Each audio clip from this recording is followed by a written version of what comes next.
پناہ مانگتی ہوں اللہ کی شیطان مردود سے۔ شروع اللہ کا نام لے کر جو بڑا مہربان نہایت رحم والا ہے۔ اور تم دیا ہوا مال کیوں کر واپس لے سکتے ہو جبکہ تم ایک دوسرے کے ساتھ صحبت کر چکے ہو اور وہ تم سے پختہ عہد بھی لے چکی ہیں۔ اور جن عورتوں سے تمہارے باپ دادا نے نکاح کیا ہو ان سے نکاح نہ کرنا مگر جاہلیت میں جو ہو چکا سو ہو چکا۔ یہ نہایت بے حیائی اور اللہ کی ناخوشی کی بات تھی اور بہت برا دستور تھا۔ تم پر تمہاری مائیں اور بیٹیاں اور بہنیں اور پھوپھیاں اور خالائیں اور بھتیجیاں اور بھانجیاں اور وہ مائیں جنہوں نے تم کو دودھ پلایا ہو اور رضائی بہنیں اور ساسیں حرام کر دی گئی ہیں۔ اور جن عورتوں سے تم خلوت کر چکے ہو ان کی لڑکیاں جنہیں تم پرورش کرتے ہو وہ بھی تم پر حرام ہیں۔ ہاں اگر ان کے ساتھ تم نے خلوت نہ کی ہو تو ان کی لڑکیوں کے ساتھ نکاح کر لینے میں تم پر کچھ گناہ نہیں۔ اور تمہارے صلبی بیٹوں کی عورتیں اور دو بہنوں کا اکٹھا کرنا بھی حرام ہے مگر جو ہو چکا سو ہو چکا۔ بے شک اللہ بخشنے والا ہے، مہربان ہے۔ اور شوہر والی عورتیں بھی تم پر حرام ہیں مگر وہ جو قید ہو کر باندیوں کے طور پر تمہارے قبضے میں آ جائیں۔ یہ حکم اللہ نے تم کو لکھ دیا ہے۔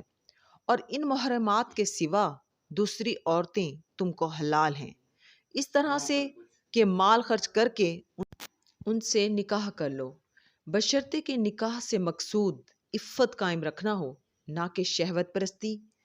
تو جن عورتوں سے تم لطف اندوز ہوئے ان کا مہر جو مقرر کیا ہو ادا کر دو۔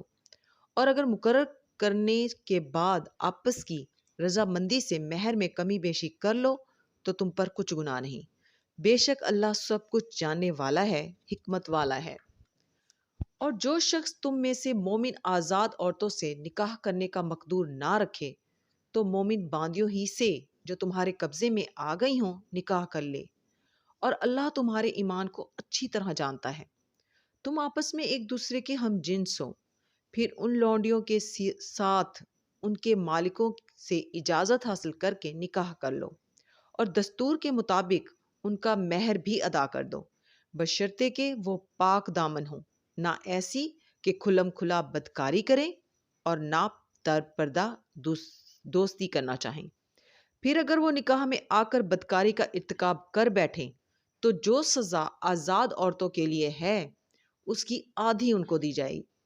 یہ باندی کے ساتھ نکاح کرنے کی اجازت اس شخص کو ہے جسے گناہ کر بیٹھنے کا اندیشہ ہو، اور یہ بات کہ صبر کرو تمہارے لیے بہتر ہے، اور اللہ بخشنے والا ہے، مہربان ہے۔ صدق اللہ العظیم۔